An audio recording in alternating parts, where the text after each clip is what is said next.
I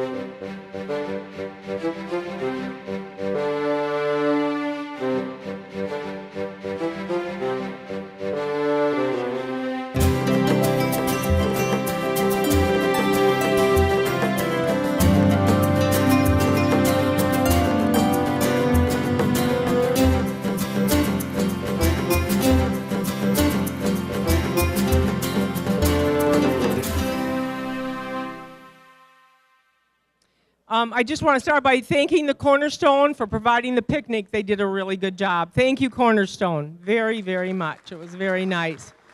And it wasn't what it was intended to be, a picnic.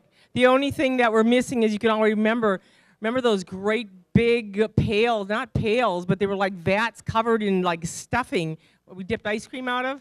We always had ice cream cones, but that's impossible. So again, I want to welcome all of you. You don't know how great this is to see all these Bailey's Harbor students gathered in one place after so many years. Susie Baldry said to me, if you ever get a bright idea like this again, don't let me know. So it's been a lot of work, but it's been a lot of fun. And just getting in contact with you and your response was exceedingly wonderful. So thank you for coming. This is your program. So tonight, as we're showing these pictures on the PowerPoint, we want your input. If you have a memory about a certain person or place, please share it with the rest. You can keep your remarks brief because there's a lot of people here, but this is your program, so please feel free to speak. And I also want to begin because I have some thanks to special people.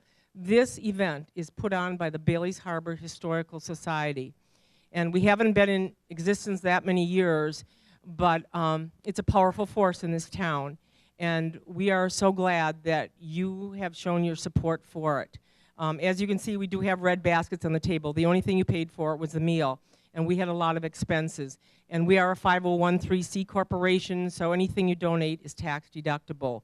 So again, thank you for coming, and your donations are also appreciated. I want to thank the board. I want to thank Leanne Despodes, who is the president of our association, Roy Cole, Phil Graupner, Nancy Rafal, Howard Williamson, Mary Moran, Mary Ann Newton, Carol Schmidt, Steve Hay, and also John Newton, Mary Ann's husband, who is helping today. And if I've forgotten anybody, my apologies, but thank you, board. You have been behind this whole thing all the way, and we needed that whole board support to do this. Thank you. Thank you, everyone. I want to thank my wonderful husband, Everett, who is for putting up with all this for the last 6 months. He put everybody's name on the mailing list, and it's been a long road for him. So he is very glad that the day has finally arrived, and also to thank you, Everett. And I also want to thank my son-in-law, who put everybody's name in the initially on the mailing list and got it all together for me and got all the mailing labels. It was a big job. I want to thank this town. I want to thank the town of Bailey's Harbor. I want to thank Haley and Ray and for their endless patience, because I was in their office every day of the week making copies, and they were very, very helpful. I also want to thank all of the people that work for the Bailey's Harbor town, Ryan Weisgerber and Robert Ohlenberg.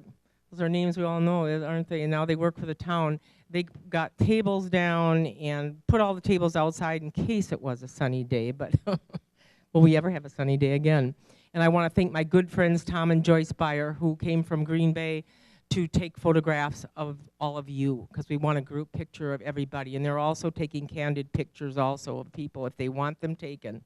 I want to thank Christy and Caleb Pyle for opening up the school for us. They said that tonight, or not tonight, but later this afternoon, if you want to go and tour the classrooms that are open. As you know, it is now a hotel motel, but some of the people will have checked out, and you'll be able to tour some of those rooms. Their only request is that they have a bench outside to put your shoes on, because with all the rain, you know, it would be a mess. So thank you, Christy and Caleb, for opening up the school. And they also said we can have our picture taken there in the front of the school, but I don't know if that's going to happen because rain is moving in again by the latest weather forecast. So, and again, most of all, I thank all of you for taking the time to come today.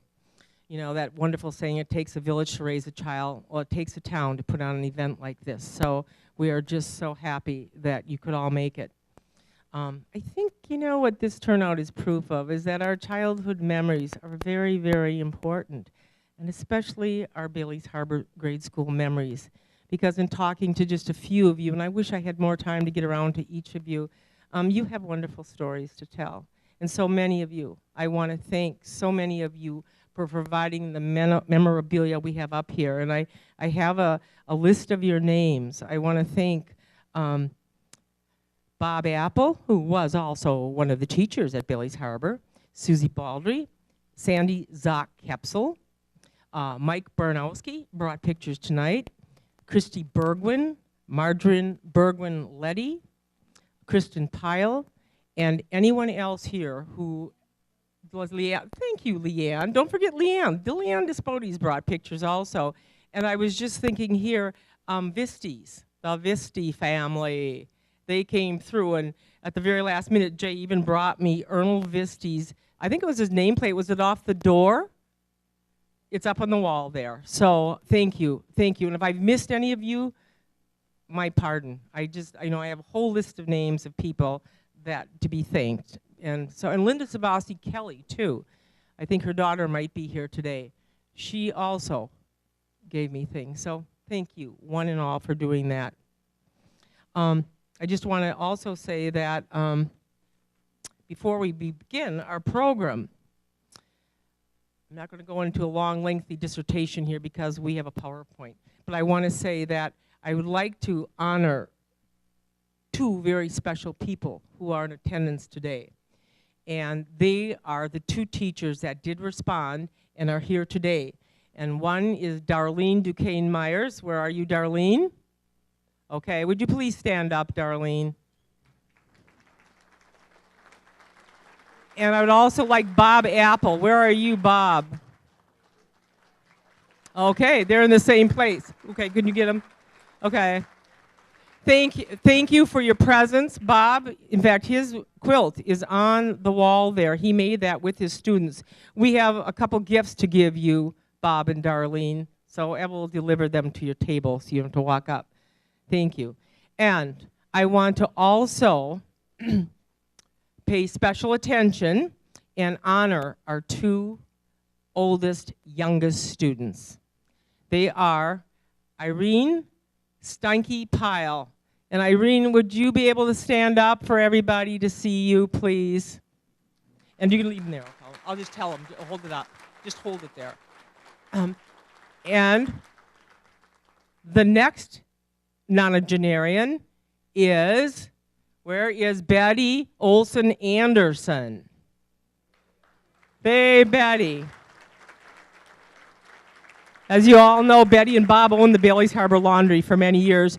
We have, before you leave, we have a plant for each of you. Okay.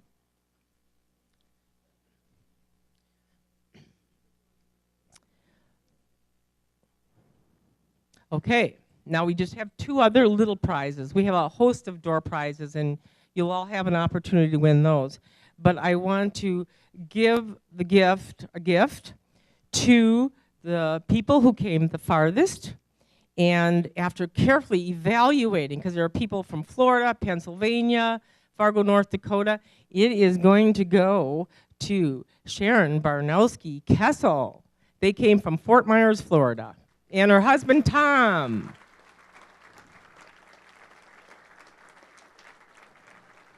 So we have a gift for them also. They're sitting way down in the middle. Put your hands up, please. There. Thank you. And we also have a gift, and we can't recognize this person. It's the person who came the shortest distance from Bailey's Harbor School, and that's me. Because I live right next door. And because I can't recognize me, we decided to recognize the people that we got the first response from. And that is Dan and Sherry Croas. So see, it pays to be early in getting your response in. And I just want to say that I wish I had a prize for him. He might win a door prize.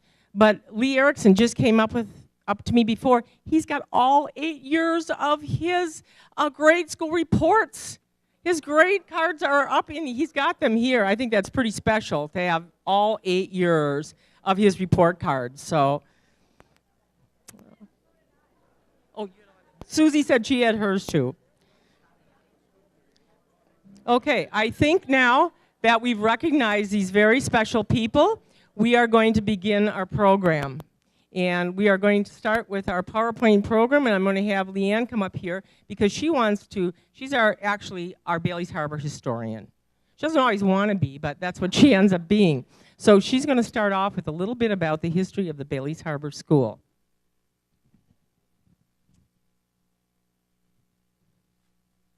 I made notes. Is this going? Oh, okay, here. I made some notes so I wouldn't forget. And I don't want to take too long because there's so much yet to be, to go through.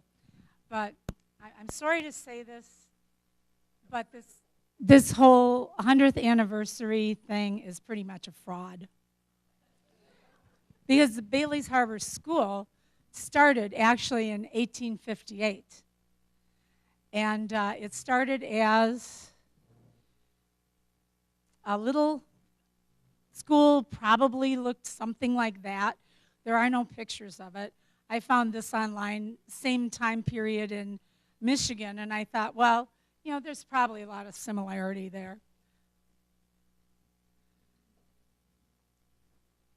The way we found out a little bit more about this school was the Advocate in 1962 did a lot of those, centennial articles. And Emma Toft and John W. Brand, not the John Brand of John and Claire Brand, but his father, wrote articles talking about the school in Bailey's Harbor. And they didn't attend this little school, but they knew more about it because they were just closer to it in time. They attended, I almost forgot about this, notes and all.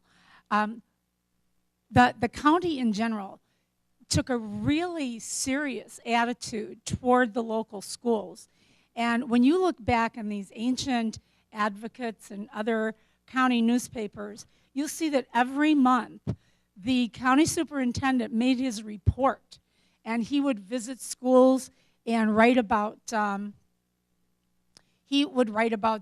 particular schools and say, well, Miss Jones' school was in very good order today, and her students are learning to do long division and whatever. And he would be very frank in his evaluations. And one of the achievements you could make was to be on the monthly Roll of Honor, which required what you see up on your screen there: perfect recitations, no reprimands, perfect attendance, never tardy. And there were a number of children in Bailey's Harbor in 1871. 6 students qualified, and they were listed in the Advocate. If you were if you were one of those achievers, you were listed in the paper. Included a Carrington child, a Lallemont, a Wright, a Kilgore, and I guess I didn't write all 6 names well, but those are names that we kind of recognize as being prominent in the history of the town. Attendance was often sporadic, because the older kids had to go work when the weather was bad. Sometimes they couldn't get to school. And it wasn't a 9-month school year like we had. It was much more sporadic, and the teachers were always, lobbying, trying to find ways to get the attendance up and to get it constant, so it wasn't too easy. One of our teachers way back in the first school up there started a club for the adults called the Lakeside Lyceum. And the people, I think, of that day, most of the people didn't have opportunities like we do. We take it all for granted.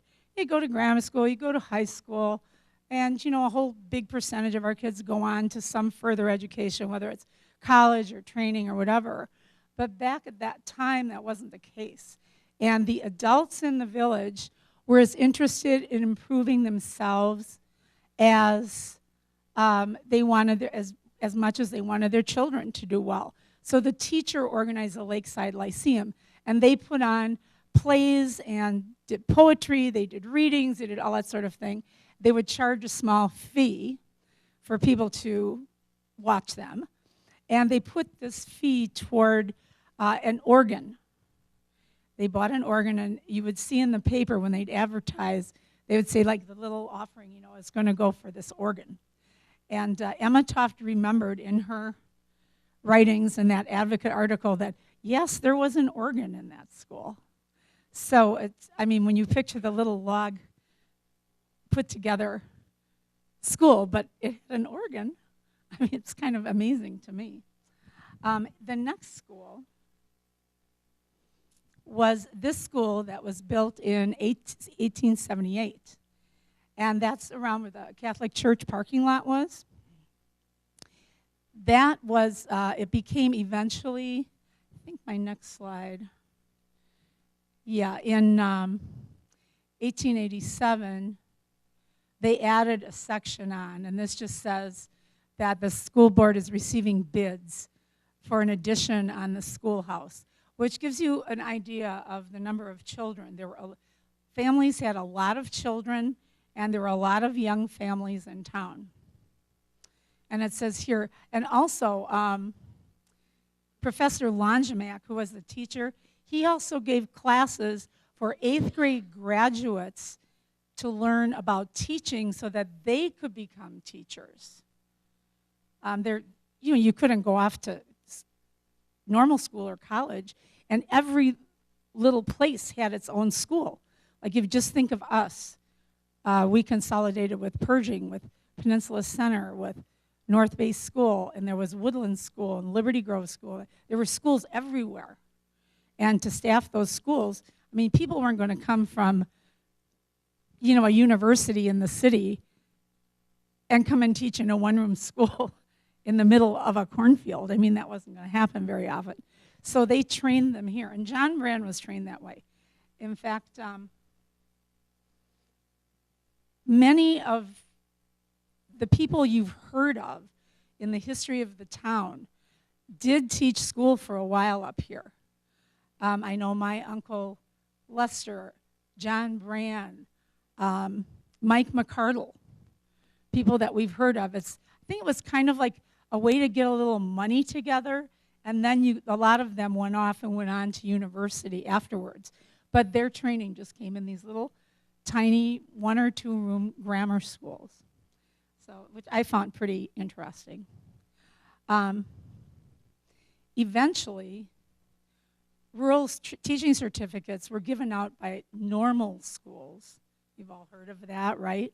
And probably, if you went to Bailey's Harbor School, I know I graduated in 1959, and I never had a teacher that had a bachelor's degree. They all had the 2-year normal school degrees, and they were doggone good, I must say. I think, maybe that Darlene Duquesne back there, she might have eventually had to go back for her bachelor's. I don't remember. But I know my mother got hers when she was, like around 1958 or something like that. And if you're interested, her normal school teaching diploma is back there, and also her grammar school diploma, with a perfect attendance certificate signed by Emma Toft, who was her teacher back in the day.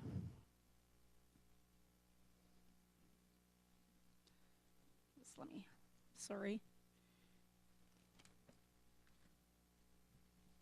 In the second school, one of the teachers that I found mentioned really, really frequently was a teacher named J.W. Kinsell. And he did the teaching of the graduate school work, as John Brand called it, to become a teacher. And he was very, very firm. And Emma Toft said that in the morning when he'd get the kids there, he had to be super strict because there were so many children. He was like, for $65 a week, I think he had to wrangle 60 to 100 kids by himself until they added on to the school, if you could even imagine that. But he was very strict. And so every morning, they would start their day singing, "Tramp, tramp, tramp, the boys are marching." And they would all march around the school, you know, in formation and so forth. And he also ran a cheese factory. And sometime, because there wasn't enough money teaching school, you know, to support your family, so he also had a cheese factory. And sometimes, like in the middle of the day, he'd take students with him, and they'd do whatever you have to. I don't know what you do to cheese in a cheese factory, but I guess there's a timing on it. So they would go over and, you know, take care of that, and then they'd come back and finish the school day. And he also was known for, and I just love this, at Christmas time he'd have raisins for the kids, which I think weren't so common then. And he would always put them in a fairly narrow-necked jar so that the little kids could get the most raisins because their little hands, you know, would go all the way in. But the big kids couldn't get at them. They could only get like 1 or 2 or 3. I thought that was kind of clever. He was also the man who had the dubious honor of, in 1889, when the town had the terrible diphtheria epidemic, it was he who went to Sturgeon Bay to buy coffins for the children because so many children had died within a week or two that the town ran out of coffin supplies. He had to go down there to get more. It was a very sad time. Well, that second school went on for quite a while. But in December 1916, in the morning, the primary room teacher saw smoke coming up through the floorboards and realized there was fire. She got her little ones out, got a hold of Sam Londo, who was the principal of the school, and he evacuated his kids. They rang the bell. They blew the mill whistle at Pruder's Mill, and the kids were dispatched throughout the town to bring people to help, and everybody came, and it was so noisy, even the Coast Guard men, you know, across the bay came and helped. And they thought they had it out. They established there must have been a long, long bucket brigade reaching from the water to the Catholic Church parking lot. And they thought they had it out. They had the basement pretty well out. And then somehow the roof caught fire, and all was lost. They couldn't deal with it. And only thing that remained later on was just a chimney and a small wall. While it was still smoldering, though, you know, when they realized all was lost, they still could get in. It was smoky. It said the parents, the teachers, and the children all went in and grabbed everything they could get out of the building. Now, can you even imagine in this day? First of all, sending the children out to get help wouldn't happen. Children going into a burning building to try and save their school supplies, I mean, you would be arrested for encouraging actions like that, I think. So they got what they could. The children went to the old town hall, which is where the post office is now. And they went to school there until after the winter holidays in 1917, the same year that they built the school. And that's where the 100th anniversary comes in. This is really the 100th anniversary of the building of this school building in Bailey's Harbor. But it seemed like a really good way to get a reunion going, so it worked for us. And they, I think in September of 1917, they saw the first load of lumber coming in to do the school, and by Christmas time it was ready, and in January they took up their residence in that school. And in March, everybody got together in town and had a meeting. They had about $2,500 to pay off on the building, and they had a meeting to figure out how they could get that all paid off as soon as possible. The school that burned was worth about $4,000, but they had $2,000 of insurance on it. So I imagine they put that with, you know, the remainder. And I haven't found the end of that discussion in the papers, but I guess it probably got paid off pretty quick. People took it seriously. The schooling was very, very important to them, and especially to the people who came here who who never had the opportunity to do anything more in school than maybe learn how to read and write a little bit. So it's, I think the public schools are what built this country myself, but I don't know if everybody agrees, but I think it makes some kind of sense. So it continued as a two-room school for a long, long time. And then in 1954, I'm sure a lot of you, I know quite a few of you, had school with me here at the town hall for 3rd and 4th grade. And they built the new addition onto the school. And then we became the first 4-room rural school in Wisconsin. And I think that's pretty much all I have to say. It just took longer than I meant. I'm sorry. That's why we let Leanne be the historian, because she always does such good research on everything. Okay, so we're up here to 1916. So let's see who's, I'm sure none of us recognize any of these people. So we might as well go on to the next picture, although I think probably Carl Pyle, my uncle, and Wally Pyle might have been on here, and some of your forebears also might have been on here. Okay. Your mother was on there too? Okay. Lenore, a lot of brands. Okay. Well, that's the school as it was and when they built it. And you can see now how different it is with the addition on. But it was a very, it's a very good-looking school. And we're lucky. Sister Bay is gone. Egg Harbor School is gone. Fish Creek School is gone. There's not many rural schools left anymore. So we're lucky, Bailey's Harbor, that we still have our building. Okay, this is 1917. As you can see, it's still at the old town hall. And that would be a lot of our, my mother's age people. I know that Carl Pyle is on there, and I know Walter Pyle is on there. Your mom is on there. Was Emma Zahn one of the teachers? I mean, Emma Tuft? Would you no? That would still be Sam Londo and okay. Ms. Jameson. Miss Jameson, Sam Londo, okay. Aha. Now we're getting closer. And Leanne copied off the 1935 children on this picture. Bottom row, Bill Wiesa, Bob Sorensen, Bernard Kwiatkowski, Orville Vakes, Raymond Whipple, Albert Schultz, Don Duquesne, and Bill Schultz. Bottom row. Second row, Glenn Anderson. I know these names are familiar to many of you. Wally Burlow, Charles Tischler, Tischler family. Louis Burlow, Jack Anklem, Darrell Zivney, Alan Toslin, and Ray Hartwig.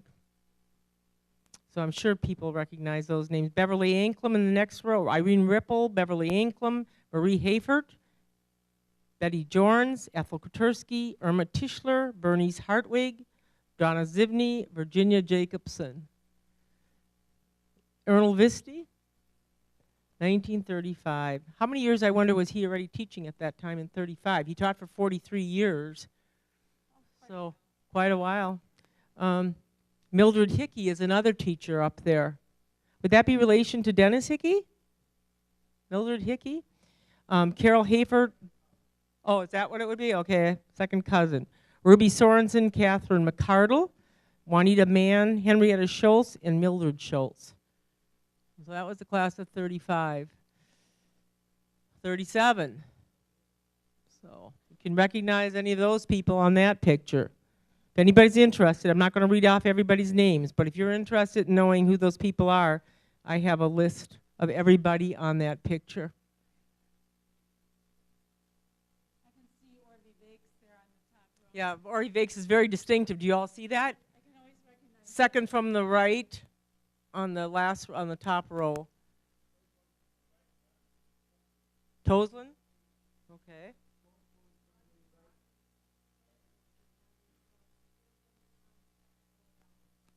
Okay.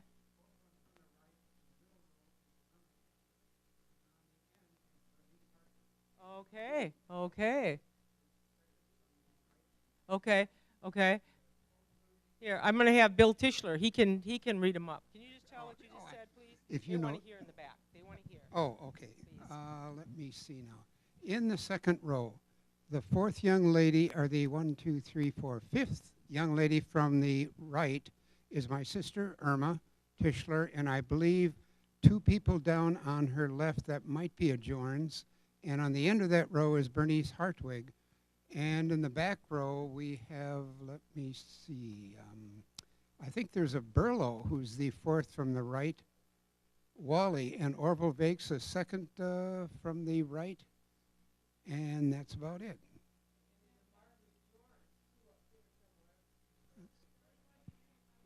Oh, that's, okay. Who was that just said something? Okay. That kind of, okay. Bill, do you recognize Beverly Anklam in that top row? Did you know her? Yeah. That's what I think. She's, well, as we look at it, she's on the left of him. Yeah. Okay. And here, can you make that a little bit larger at all for the names, or is it pretty well? Can you see the names up there? The names are all underneath this picture. Okay. Russell Fleschel, Lee Traven, Jack Jorns, Leo LaRouche, yep. Eleanor Kotersky's up there. Betty Visti.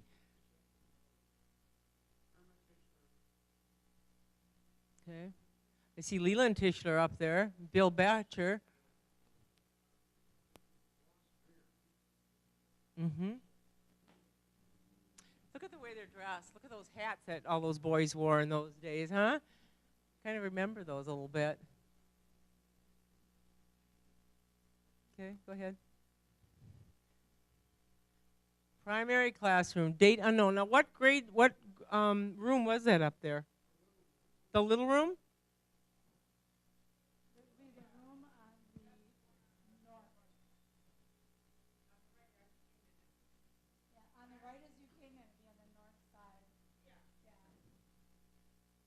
Remember those desks with the inkwells in? And I want you to know that as we're showing these pictures, if you have something that you want to add to any of them, please feel free to speak up. Because there'll be some more here that I know you're going to want to speak up about. There's a few I want to speak up about. Yes?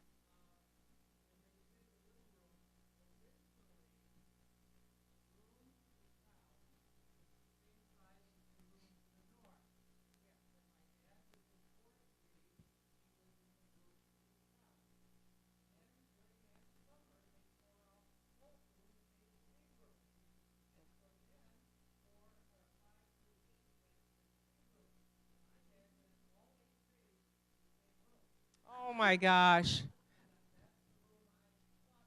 Oh my gosh. Well, that was really neat that you could be in the room that he was in for all 8 years. Bob Apple's dad was in the same room for 8 years. And then Bob taught in that room, right? Interesting. Yes? Absolutely. Those pigtails, that was a good reason not to have braids, right? Naughty boys putting your hair in it. Oh, this is one of our favorite pictures. Diane Collins is here today. This is Fern Erickson and Diane Collins on the first day of school in 1950. And that was the year that I entered grade school, too. Diane, do you have that picture? Yeah? And, of course, Fern is, that was their first cousins. Diane and Fern were first cousins. And Fern is Lee Erickson's sister, of course, and she's deceased. It's a great picture, though. Great picture. That was the first day of my entire life going to school that I ever had to wear a dress, I remember.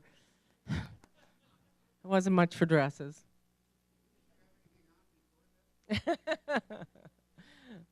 Oh, this is a view from the bluff, and there is the infamous merry-go-round.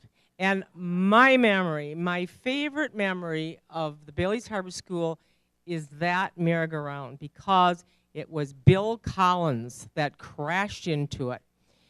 And when he crashed into it, he really cut his mouth, and we were like little vampires. We all went to look at the merry-go-round to see where his skin was, if there was any blood left. All of us kids, Bill, we have never forgotten you running into that merry-go-round on his sled. That's when we went, you know, you could try going as far as you possibly could down that hill. Well, Bill didn't make it far, but Leanne and I were talking the other day, you know, Bill, if this would have happened nowadays, you would have been a millionaire. Because your parents would have probably sued the school, probably the merry-go-round company, and everybody else. So it happened too many years ago, and maybe they wouldn't have sued at all. But in this litigious society, that's what you do. And I said, boy, those people would have a lot of money nowadays, but they took it off very soon thereafter. Then they moved that merry-go-round. I don't know how long, but I think they moved it over to the... Yeah, I'm sure. But isn't that a great picture? Because you can see, you know, Betcher's way in the background there, and you can see the Quonset hut, you know, theater, cinema down there. So it's a good picture. No, your house wasn't even built. No, no, that's a great picture. And Brand's house is down there, though.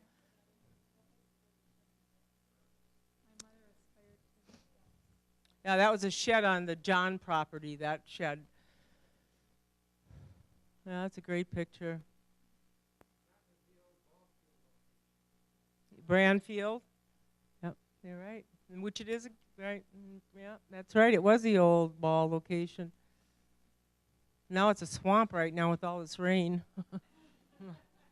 The Brand Swamp, right? Talk about draining the swamp, huh? 1956 basketball team. Could all of you basketball players, and you're here tonight, stand up. I want to recognize you. Dave Hubbard. Can you see Dave Hubbard? Can you see Herb Croas? Yay! Ron Stieglitz. Bill Collins. Yeah, Dick Gauze. Bill Becker. Chuck Brand. I mean, it's wonderful that you came today because you can look at all the way you look. Do you think you've changed at all? Look at those smiling faces. Mike Bernowski. Mike Bernowski. Oh, gosh. Mike Goss, did you stand up, too? I see your picture there, too. Terry Simon, of course, he's gone. But isn't that a great picture? It's wonderful. I love all your trophies. I didn't know you were such winners. There's a bunch of trophies out there that we put in the showcase, shadow box for you. Okay. Okay, and it's our cheerleaders also, 1960. And look at, we have Betty is here. We have Beverly Krovis. We have Sandy Zock Capsule, who is right next to her. Jerry Vakes. Yeah. Come on, you cheerleaders, get up. Not just for the basketball players here. Come on, stand up. Get a hand. They helped the boys win those games. Absolutely. Look at the little Becker boy. That was Paul, right? Paul Becker. That's a great picture. Clyde Johnson. Yep. Do you remember? And if any one of you have any special memories, and I know everyone here can relate to one of these things. The only thing we don't probably have on there, do you remember the goiter pills? Do you remember how we loved those goiter pills? And we looked forward, I think it was it Fridays? Right. Monthly goiter pills. And then when they weren't looking, I still remember going in Earl's room and sneaking in and grabbing a few extra. It was sweet, and we loved them. Those goiter pills made a big hit with all of us. If anybody, oh, and Susie said yes, the chocolate milk on Fridays. Yep. That was a big deal, that chocolate milk on Fridays. But do you remember the weekly readers we'd get? I mean, that was a big deal. And don't you remember, we all thought we were stars because we'd have the Christmas programs down here, and we'd get to come down here on this very stage, and we thought we were all really the queens and kings. Yes, Dave.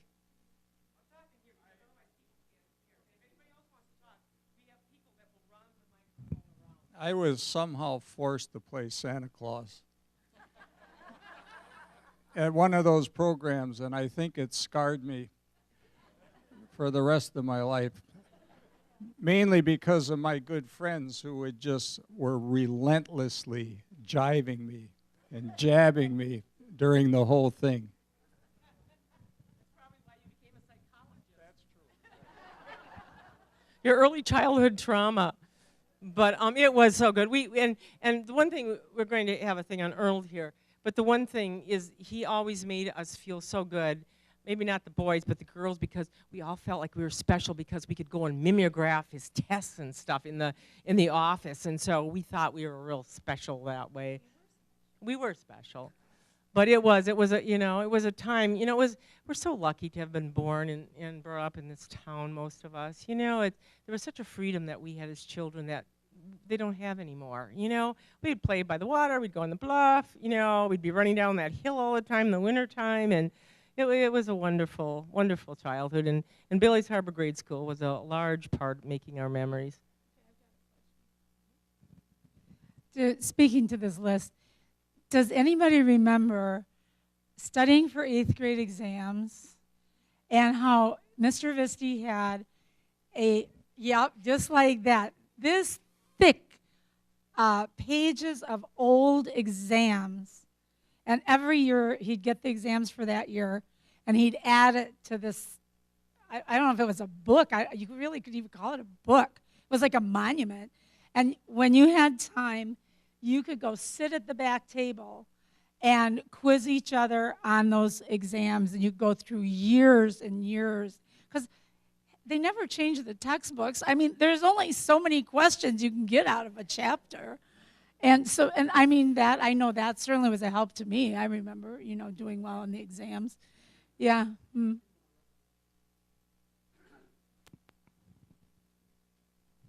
I remember the hectograph before the days of Xerox machines, well before.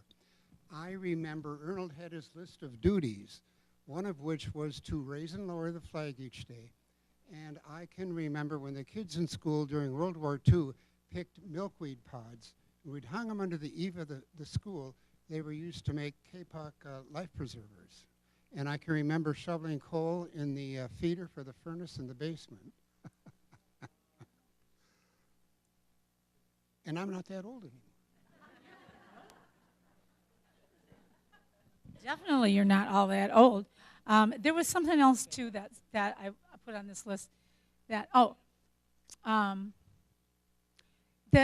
when he would have geography bees, Mr. Visti, and he would have spelling bees.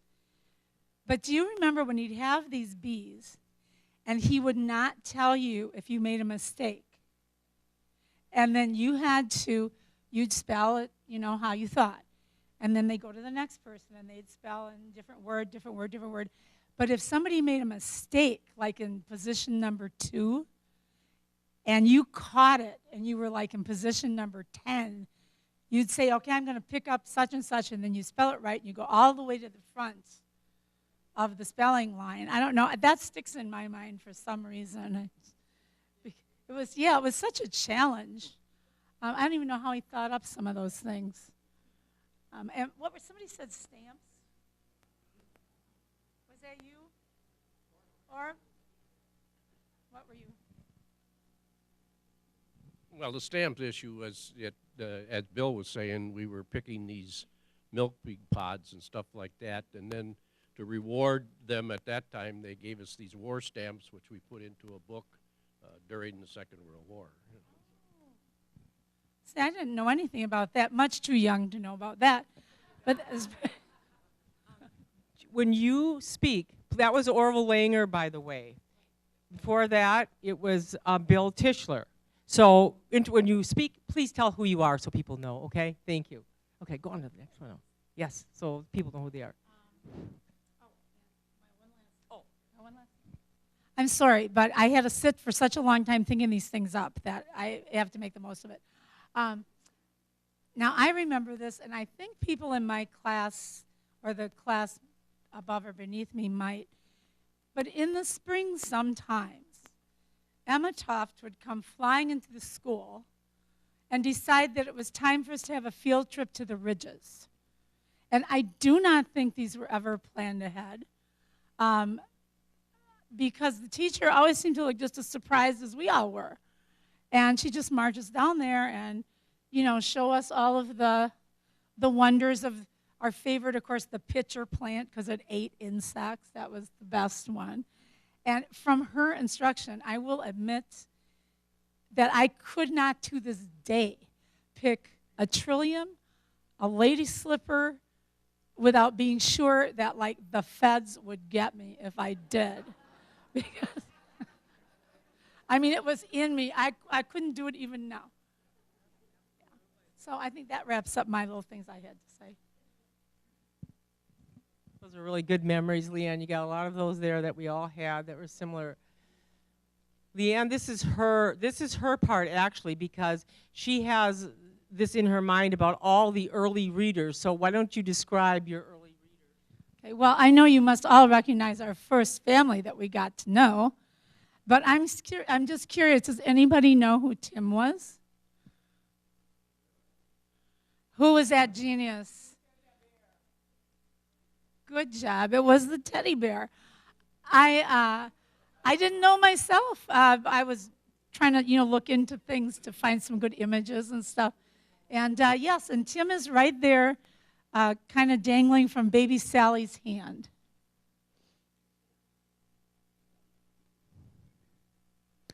Now, it's not the best picture in the world. Well, it's better than I thought. For some reason, I remember the social studies book, and I'm sure, I think its copyright is in the 30s, and I was taking social studies in the 50s, so I'm thinking a lot of people might remember it. I hated it with a purple passion. I just hated reading about this little town. I already lived in this little town. I did not need to read about this little town where really nothing much ever went on. But you can actually read this very book. I found it online on a place called archives.org. And they have digitized whole textbooks from long ago. And I looked at the table of contents here, and one of the sections was actually titled Traveling on a Dirt Road, which led into, who wouldn't want to read that, right? Which led into then they were going to have the road paved and what it took to pave the road, and just gripping. Yeah. Okay.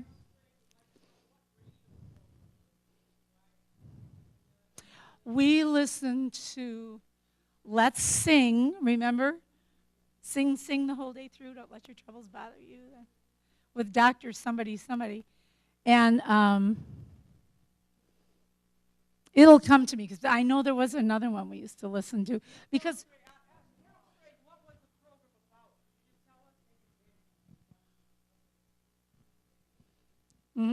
that's where Let's Sing came from. Because, what was it? School of the Air. Yes. Who said that? Linda, very good, thank you. Yeah, because rural schools like ours couldn't have a music teacher. Like in a city school, they probably have one, but that would have been an impossibility for such a small school. Yes.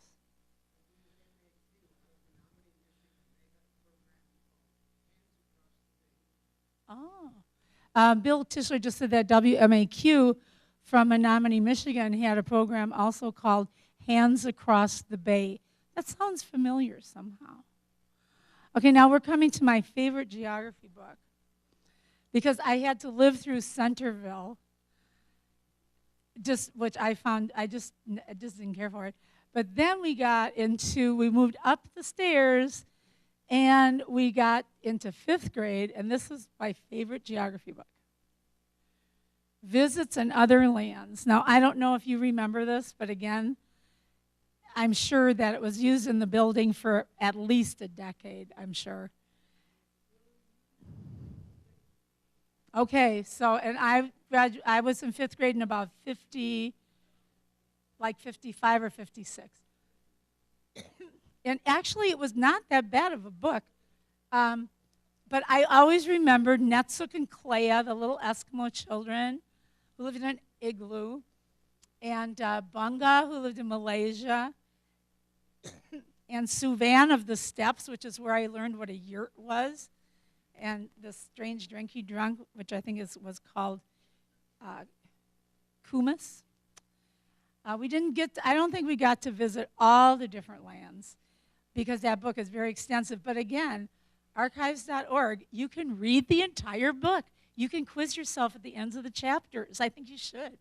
I think you'd just love it. Now, if you remember all the things that we just discussed, You can tell your grandchildren all kinds of stories about the good old days. That's what I've decided. Okay, you want to? Okay, that was very good. Leanne remembers a lot more than I do. I don't remember Clay or any of those people. Okay, but this is kind of cool because this is Susie Piles, Young People's Reading Circle. And, you know, I remember that we had those and we read books, and we always had at the library too. We'd come down and we were able to check out books. So that was, reading was very important. Thank you, Susie, for sharing that with us. Anything else on that one? You can go on. Where, am I doing this? I guess go this way. Okay. Certificate of Achievement. Again, Susie Piles featured because she's the one that gave this. And this is a Certificate of Achievement, as you can see. What did you sell, Susie? In recognition of outstanding selling ability and as a reward for achievement in practical sales work. Oh, Susie, you never furthered your career in sales. Here, look at you. You had this illustrious start and you never continued. Right. Probably was. I don't remember. I don't think I ever sold books. All I just remember is that my mother wouldn't let me buy an accordion. I wanted to take accordion lessons. Rural school. Once again, we have Susie Piles, 8th grade results. She's just bragging. That's why she wanted to share that with us. That's what that was about. Yes. And who else brought me one of those today? Yes, I put that up right over there. Thank you, Sandy. Sandy Kepsel brought hers also. It was her mom's. It was Marguerite Zox. She almost flunked agriculture. Poor Marguerite. That would have been a lifelong skill for her, was agriculture. Oh, yes, thank you for bringing that up. Okay, now do you remember this?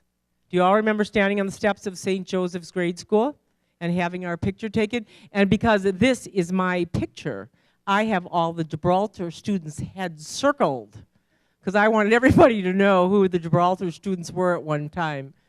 In the front row, there's all of Bailey's Harbor. It was Loanne Erickson, Gloria Erickson, Diane Collins, myself, and then Susie Tischler's right in the back there.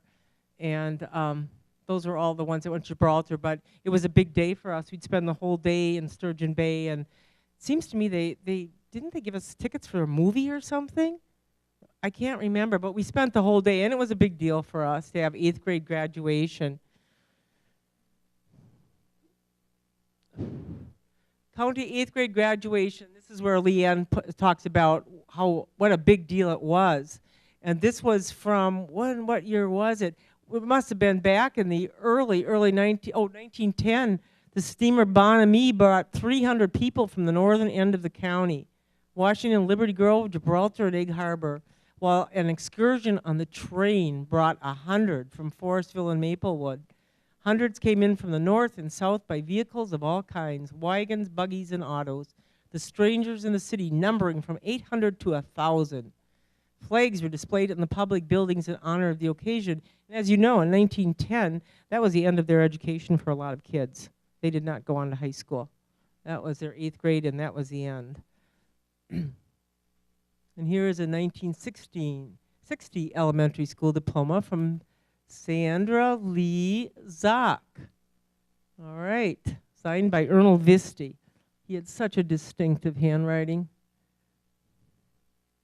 Aha. And this is the 8th grade graduates, a few of who are here tonight, or today. Beverly and Sandy on the end. Is there anybody else here? Oh, and Dale Williams. There you are. Who is that? Oh, yeah, Chuck. Sure, Tommy Gordon. Absolutely. Chuck, I wouldn't have recognized you on that picture. I don't know why. Sonia Turs, I know, is on the right here.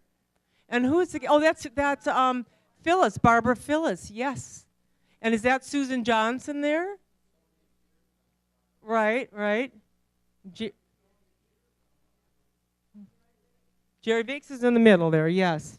Dale's daughter, or wife, ex-wife, first wife. His daughter's Lisa. Aha. Now, I want you to look at this, and I want someone to stand up and tell me what this is a picture of. Ah, it's in the woods. It's in the wood. This is where, right up here, I took these pictures because this is where we'd have the most fantastic plays that we could perform. And we always performed, you know, it was this flat area with the trees behind, and we'd always play Cinderella. And then I was always the wicked stepsister who got the toe cut off to fit into the magic slipper. And Leanne remembers playing the creature from the Black Lagoon up there. And this we called the horse tree. This is where we thought, you know, we were on a horse. So we'll just sad to say, no, that wasn't the place. But, and you know what? I mean, nowadays, kids would not be playing up in the woods. I mean, that's what we did at recess time. I mean, it was a great place to play. We'd climb up on the rocks, and I mean, it was just, you know, you just kind of did what you wanted to. It was a great freedom and all of that. Yes.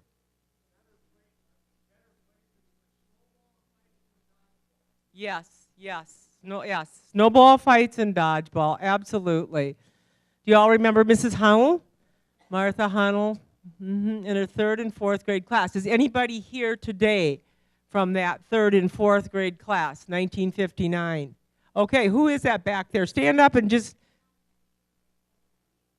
okay. All right, we have a few from that class back there. And that's when you can see where, you know, we had that, our Boy Scout troop, 29 in Bailey's Harbor, am I correct? Was that the troop number?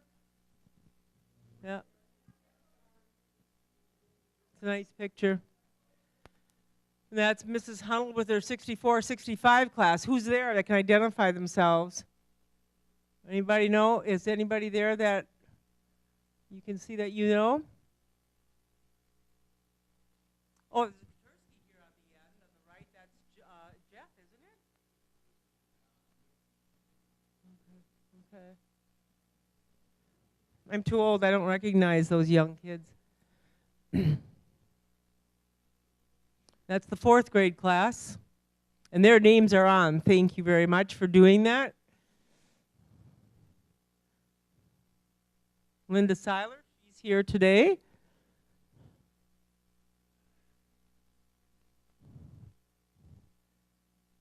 Mrs. Werner, now I didn't know her. Are any here from Miss Lisa Tischler? Okay. Okay. Jason Baldry, Jason's over here, right?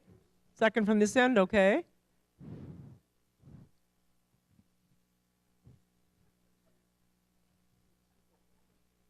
This is Miss Santa Croce or whoever. It's grade 2, 76, 77. We're getting to the later years.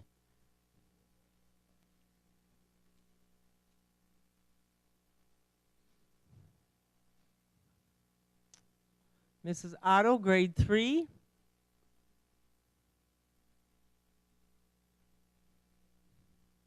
And that one I do not no years on that one.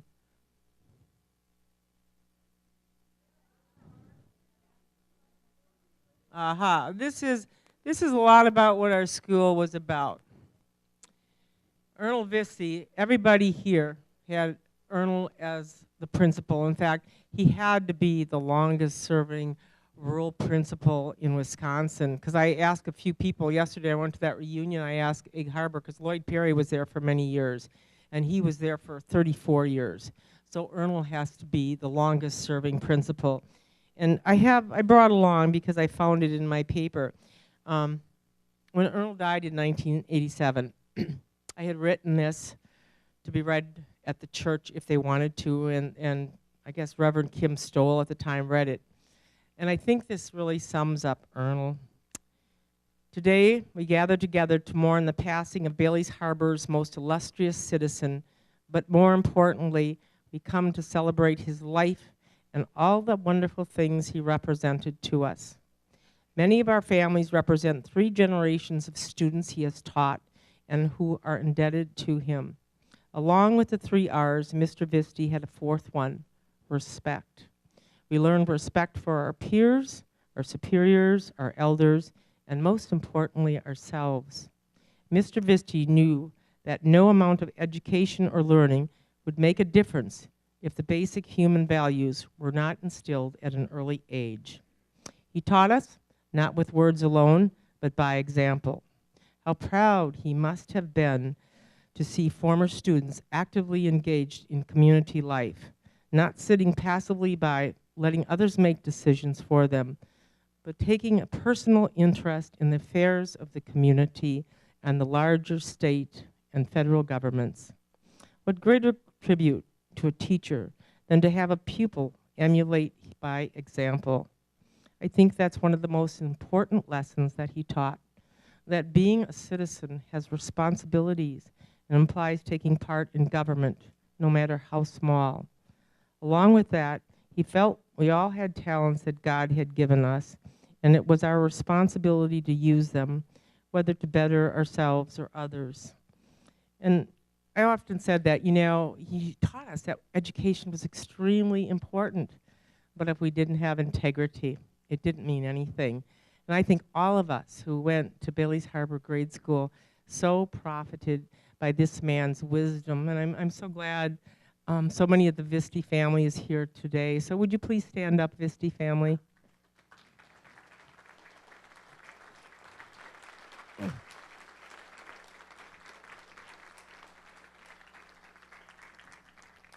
Thank you. And here are the pictures of Arnold and Clara Hickey with their daughter Betty Lou and Doug when they were young. Yes. Pardon? You want to speak? I'm going to have the microphone because we can't hear without the microphone.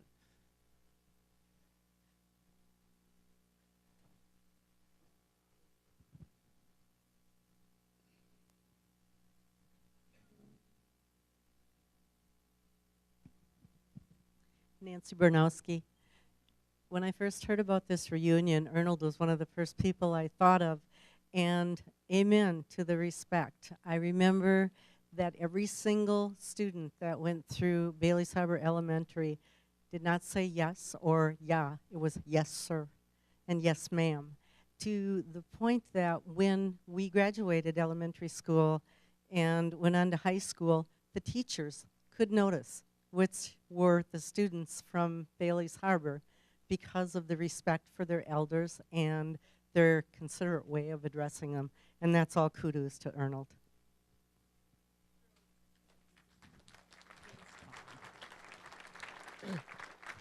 Yes, we never, I mean, I wouldn't think of calling him Arnold for anything.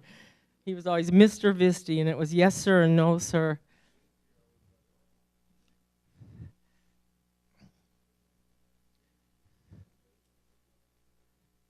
Class of 1980, is there anybody here from that last class? That was, Leanne, was that the last official year of classes for all the grades? No. For the school period. That was the last year. 1966 was the last year, okay, for all the grades. And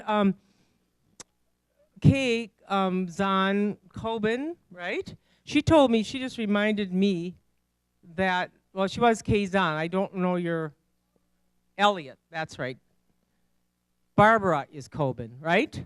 Yes, okay. Well, she just mentioned to me, too, that the oldest living Bailey's Harbor grade school person is Margaret Zahn, right? And is she's in a nursing home somewhere? Okay. 99. Oh, wow. 99 years old. So this was the last actual class. But then they did hold classes up at Bailey's Harbor School. I think they had like a couple grades and a preschool one year, so. Yes? I want you to hear, okay. Okay. Let's get him the microphone because we can't hear you. There's so many. Yeah, Bob could tell us.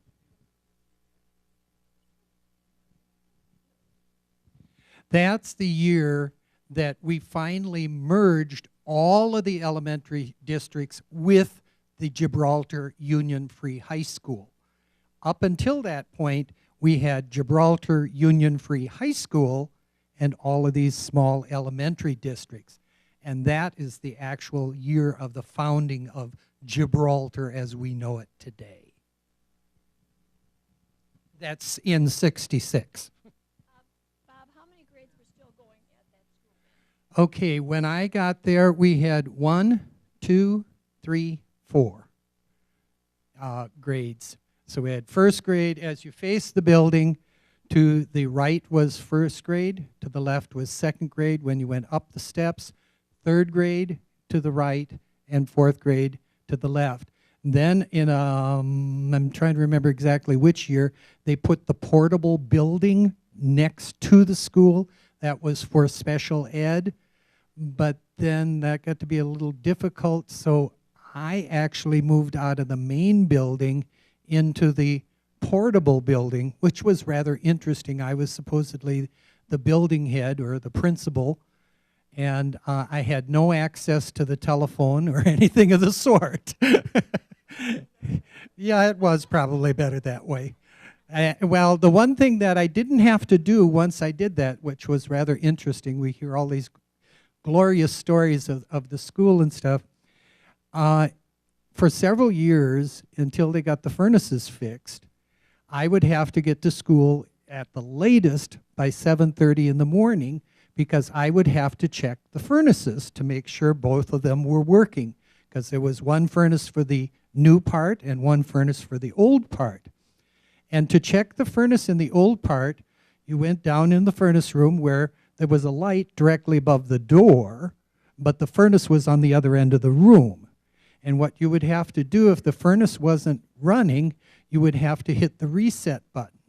But you would have to reach back in behind the furnace, no light, next to the damper, and then the reset button didn't have a cover plate over it. You just had this button sticking out in the dark, and you would hit it.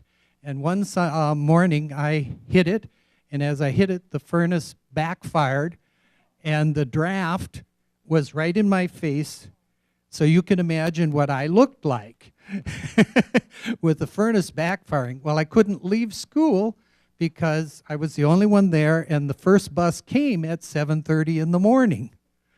So I had to wait for somebody else to get there to make sure the kids that got off the bus at 7:30 had the building was open. And then I had to drive back to Ellison Bay and get cleaned up and come back to teach. I think my son was in that last year when Gibraltar closed.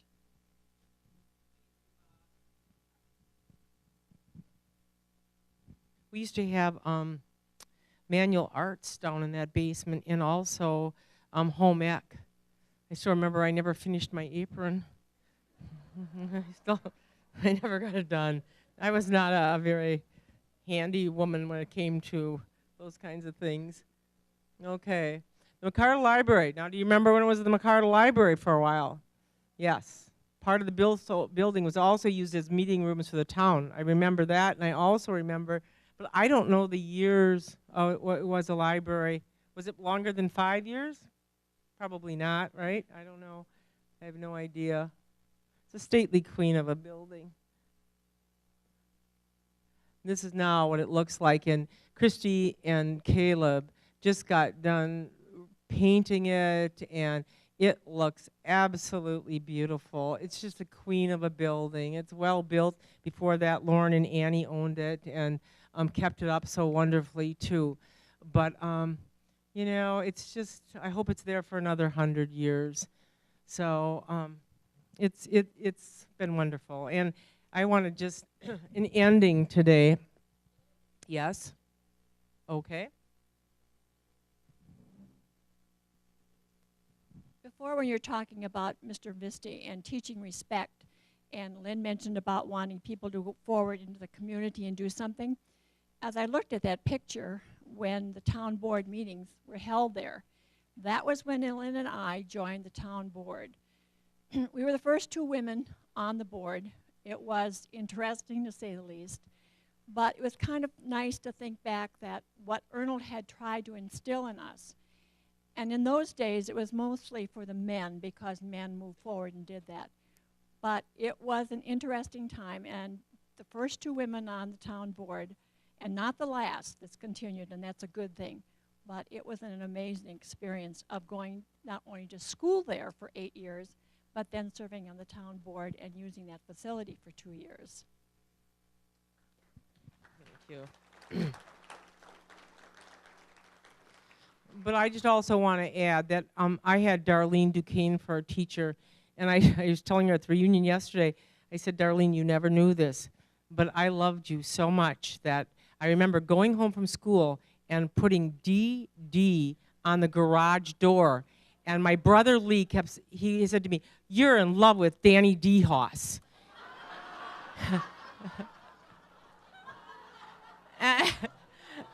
And it wasn't. I was in love with Darlene Duquesne. I thought she was the most wonderful teacher. And I just, like I said, yeah, it was, all of you here. I mean, and I wish we had the time because every one of you has an experience that you can talk about. And, you know, your years were as rich as what ours were. And like I said, we lived in a special time. We didn't know it because we didn't realize the freedom that we had. And I want to end by saying we didn't have a prayer before we started, but I think, you know, we'll just end with a prayer. And I just want to say thank you, God, for this wonderful gathering of people and that we have time to share the memories that we had with each other and with this school and with this town. And we thank you for our parents who raised us and for our grandparents who were most of who were immigrants to this country, that we were given the opportunity to have these wonderful experiences in a small town. Thank you. Amen.